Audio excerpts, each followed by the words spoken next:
Hello, ഞാൻ P C Sasikumar. എല്ലാവർക്കും cinema കമ്പത്തിലേക്ക് സ്വാഗതം. സിനിമ എന്നത് എക്കാലത്തും ജനങ്ങളെ വളരെയധികം സ്വാധീനിക്കുന്ന ഒരു മീഡിയമാണ്. അതുകൊണ്ടുണ്ടാകുന്ന ഭയം കൊണ്ടുകൂടിയായിരിക്കാം പല കാലങ്ങളിലായി പല സിനിമകളിലും അതാത് കാലത്തെ ഗവൺമെൻറ്റുകൾ നിരോധിച്ചിട്ടുണ്ട്. അതിൻ്റെ പിന്നിൽ രാഷ്ട്രീയവും സാമൂഹികവുമായ പല കാരണങ്ങൾ പറയാറുമുണ്ട്. എന്നാൽ ഇപ്പോൾ തിരുവനന്തപുരത്ത് നടക്കുന്ന IFKയുടെ ഇൻ്റർനാഷണൽ ഫിലിം ഫെസ്റ്റിവലിൽ പ്രദർശിപ്പിക്കാനിരുന്ന 19 സിനിമകളുടെ പ്രദർശനാനുമതിയാണ് നിഷേധിക്കപ്പെട്ടത്. എന്ത് കാരണം കൊണ്ടാണ് ഇവയുടെയൊക്കെ പ്രദർശനാനുമതി നിഷേധിച്ചതെന്നതിൻ്റെ വ്യക്തമായ ഒരു ഉത്തരവും കേന്ദ്ര സെൻസർ ബോർഡ് തന്നിട്ടുമില്ല. ഈ 19 സിനിമകൾ എന്നത് ലോക സിനിമയിലെ ക്ലാസിക്കുകൾ മുതൽ വിവാദങ്ങളായ സമകാലീന രാഷ്ട്രീയ സിനിമകൾ വരെയുണ്ട്. എന്നാൽ പല ഇന്റർനാഷണൽ ഫിലിം ഫെസ്റ്റിവലുകളും സെൻസർ ബോർഡിന്റെ നിയന്ത്രണമില്ലാതെ സിനിമകൾ പ്രദർശിപ്പിക്കാനുള്ള സ്വാതന്ത്ര്യം നൽകുന്നുണ്ട്. ഈ അവസരത്തിൽ തിരുവനന്തപുരത്ത് നടക്കുന്ന ഫിലിം ഫെസ്റ്റിവലിൽ പ്രദർശനാനുമതി ലഭിക്കാത്ത 19 സിനിമകൾ ഏതൊക്കെയാണെന്ന് സിനിമാ കമ്പം പരിശോധിച്ചു. ബാറ്റിൽ ഷിപ്പ് പൊട്ടൻകിൻ എന്ന റഷ്യൻ സിനിമ. സെർഗി ഐസൻസ്റ്റീൻ സംവിധാനം ചെയ്ത ഈ സിനിമ 1925 ഇറങ്ങിയത്. ഇത് ഒരു നിശബ്ദ സിനിമയാണ്. ലോക സിനിമയിലെ എക്കാലത്തെയും വലിയ ഒരു ക്ലാസിക് ആയിട്ടാണ് ഈ സിനിമ അറിയപ്പെടുന്നത്. സർ ചക്രവർത്തിമാരുടെ ഭരണത്തിലെ ഒരു യഥാർത്ഥ സംഭവം അധികരിച്ചുകൊണ്ടാണ് ഈ സിനിമ രൂപം കൊണ്ടത്. കരിങ്കടലിലെ റഷ്യൻ കപ്പലായ പൊട്ടൻകിനിൽ അസംതൃപ്തരായ നാവികർ നടത്തിയ കലാപം ഒരു രാഷ്ട്രീയ സമരമായി പരിണമിച്ചതിൻ്റെ ദൃശ്യാവിഷ്കാരമാണ് ഈ സിനിമ. എന്നാൽ ഈ സിനിമയാകട്ടെ ഇറങ്ങിയ കാലത്ത് അതിലെ വിപ്ലവകരമായ കണ്ടന്റ് കൊണ്ട് റഷ്യയിലും മറ്റു പല രാജ്യങ്ങളിലും നിരോധിക്കപ്പെട്ടിരുന്നു. പിന്നീട് ഈ സിനിമ ലോക സിനിമയിലെ തന്നെ മികച്ച സിനിമകളിൽ ഒന്നായി കരുതപ്പെടുകയും ചലച്ചിത്ര വിദ്യാർത്ഥികളുടെ ഒരു പാഠപുസ്തകമായി ഇന്നും ഉപയോഗിക്കുകയും ചെയ്യുന്നു. ഇങ്ങനെ ഒരു നൂറ്റാണ്ടായി ചലച്ചിത്ര വിദ്യാർത്ഥികളും പ്രേക്ഷകരും ആസ്വദിക്കുകയും അഭിമാനത്തോടെ കൊണ്ടാടുകയും ചെയ്യുന്ന ഒരു സിനിമയുടെ പ്രദർശനാനുമതിയാണ് നമ്മുടെ കേരളത്തിൽ നടക്കുന്ന ഒരു ഫിലിം ഫെസ്റ്റിവലിൽ നിഷേധിക്കപ്പെട്ടത്. പ്രദർശനാനുമതി നിഷേധിക്കപ്പെട്ട മറ്റൊരു ചിത്രം പലസ്തീൻ 36 എന്ന ചിത്രമാണ്. ഈ വർഷത്തെ ടൊറന്റോ ഇന്റർനാഷണൽ ഫിലിം ഫെസ്റ്റിവലിൽ ഈ സിനിമയുടെ വേൾഡ് പ്രീമിയർ നടന്നപ്പോൾ നീണ്ട 20 മിനിറ്റ് സ്റ്റാൻഡിംഗ് ഒവേഷൻ കിട്ടിയ സിനിമയാണിത്. ഇതാകട്ടെ കഴിഞ്ഞ 2 വർഷത്തിനിടെ പലസ്തീനിൽ ചിത്രീകരിച്ച ഒരേ ഒരു സിനിമയുമാണ്.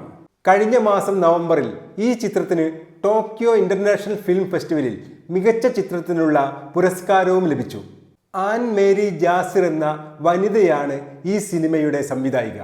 ബ്രിട്ടീഷ് കൊളോണിയൽ ഭരണത്തിനെതിരായി 1936-39 കാലഘട്ടത്തിൽ പലസ്തീനിൽ നടന്ന അറബ് കലാപത്തെ ചിത്രീകരിക്കുന്ന ഒരു ഹിസ്റ്റോറിക്കൽ ഡ്രാമയാണ് ഈ സിനിമ.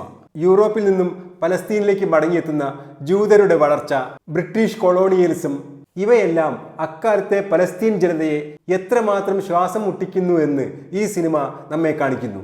പലസ്തീനിൽ നിന്നുള്ള സിനിമയായതുകൊണ്ടായിരിക്കാം ഈ സിനിമയുടെ പ്രദർശനാനുമതി ഇവിടെ നിഷേധിക്കപ്പെട്ടു. പ്രദർശനാനുമതി നിഷേധിക്കപ്പെട്ട അടുത്ത സിനിമയാണ് എ പോയറ്റ് അൺകൺസീൽഡ് പോയട്രി. ഇതൊരു ഇന്തോനേഷ്യൻ മൂവിയാണ്. ഗാരിൻ നുഗ്രാഹോ എന്ന സംവിധായകനാണ് ഇത് സംവിധാനം ചെയ്തിരിക്കുന്നത്. വർഷങ്ങൾക്ക് മുമ്പുള്ള ഇന്തോനേഷ്യൻ സർക്കാരിൻ്റെ കൂട്ടക്കൊലയിൽ നിന്നും രക്ഷപ്പെട്ട ഒരു കവിയാണ് ഇബ്രാഹിം ഖാദിർ. 60കളിൽ അദ്ദേഹത്തിൻ്റെ അറസ്റ്റിനെയും തടവ് ജീവിതത്തെയും ആസ്പദമാക്കി ഒരുക്കിയ ഒരു പൊളിറ്റിക്കൽ ഡ്രാമയാണ് ഈ സിനിമ. ഇതിൽ നായകനായി ഖാദിർ തന്നെയാണ് അഭിനയിക്കുന്നത്. മാത്രമല്ല ഇതിലെ പല അഭിനേതാക്കളും ഖാദിറിനൊപ്പം ദുരന്തം അനുഭവിച്ചവരുമാണ്. അടുത്ത ചിത്രം ചെറിയൻ ഡാബീസ് സംവിധാനം ചെയ്ത All That Left of You എന്ന അറബിക് സിനിമയാണ്. ഇസ്രയേൽ പലസ്തീൻ സംഘർഷത്തിനിടയിലെ 3 തലമുറകളിലൂടെ കടന്നു പോകുന്ന ഒരു പലസ്തീൻ കുടുംബത്തെയാണ് ഈ സിനിമ പിന്തുടരുന്നത്. ഇത് ജോർദാനിയൻ എൻട്രിയായി ഓസ്കാർ നോമിനേഷൻ കിട്ടിയ സിനിമ കൂടിയാണ്. പ്രദർശനം നിരോധിച്ച 19 സിനിമകളിൽ മറ്റൊന്ന് ബമാക്കോ എന്ന സിനിമയാണ്. ഇതിന്റെ രചനയും സംവിധാനവും നിർവഹിച്ചത് അബ്ദുറഹ്മാൻ സിസാക്കോയാണ്. ഇത് ആഫ്രിക്കൻ പശ്ചാത്തലത്തിലുള്ള ഒരു ഡോക്യു ഡ്രാമയാണ്. ആഫ്രിക്കയുടെ ദാരിദ്ര്യത്തിൽ ലോക ബാങ്കിന്റെയും IMFന്റെയും പങ്കിനെ കുറിച്ചുള്ള സമാക്കോയുടെ പ്രാന്തപ്രദേശത്തുള്ള ഒരു പ്രദേശത്ത് നടക്കുന്ന ഒരു സാങ്കല്പിക വിചാരണയാണ് ഈ സിനിമ ചിത്രീകരിക്കുന്നത്. യൂറോപ്യൻ കോളനൈസേഷൻ ആഫ്രിക്കയിൽ ഉണ്ടാക്കിയ ഒരിക്കലും അവസാനിക്കാത്ത ദുരന്തങ്ങളെ ഈ സിനിമ അഡ്രസ് ചെയ്യുന്നു. കാൻ ഫിലിം ഫെസ്റ്റിവലിൽ പ്രദർശിക്കപ്പെട്ട ഈ സിനിമ മാലിയിലെ നാഷണൽ ഭാഷയായ ബംബാരയിലും ഫ്രഞ്ചിലുമാണ് പുറത്തിറക്കിയത്.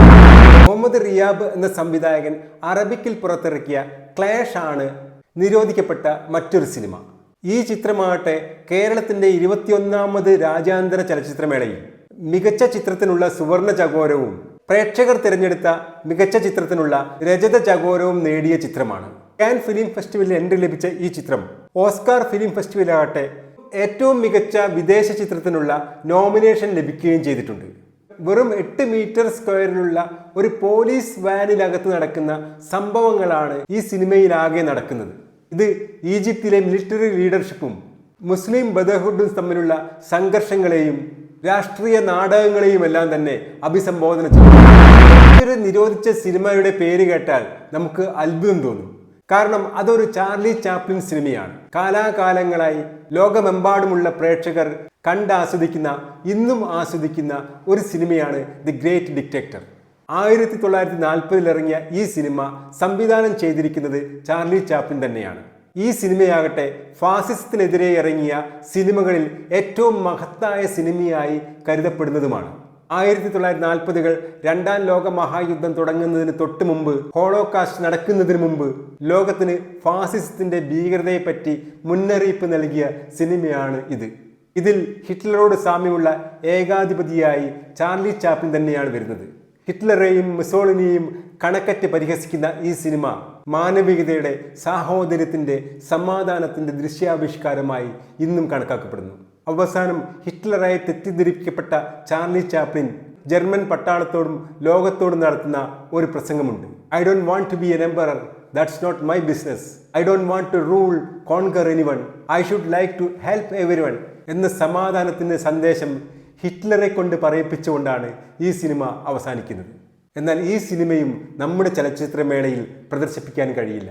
കാരണം അത് സംസാരിക്കുന്നത് ഫാസിസത്തിനെതിരെ. ഇനിയുമേറെ സിനിമകളുണ്ട് ഈ വർഷത്തെ ചലച്ചിത്രമേളയിൽ നിന്നും പുറത്തായി പോയവ.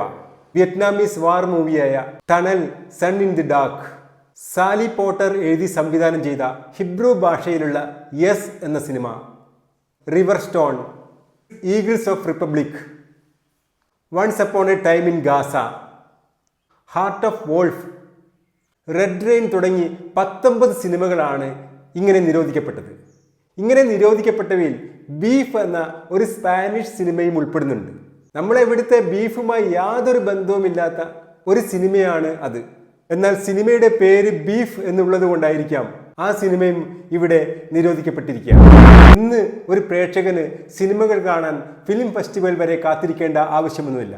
ലോകത്ത് ഇന്ന് ഇറങ്ങുന്ന ഏത് സിനിമയും തൻ്റെ വീട്ടിലിരുന്ന് ഡൗൺലോഡ് ചെയ്ത് കാണാനുള്ള സംവിധാനങ്ങൾ പ്രേക്ഷകരുണ്ടായിരിക്കെ ഇങ്ങനെയുള്ള നിരോധനങ്ങളും അതിൻ്റെ വാർത്തകളും സിനിമാ പ്രേമിയെ സംബന്ധിച്ചിടത്തോളം അത്തരം സിനിമകളിലേക്ക് എളുപ്പത്തിൽ ആക്സസ് ലഭിക്കുന്നതിന് കാരണമാവുകയാണ് ചെയ്യുക.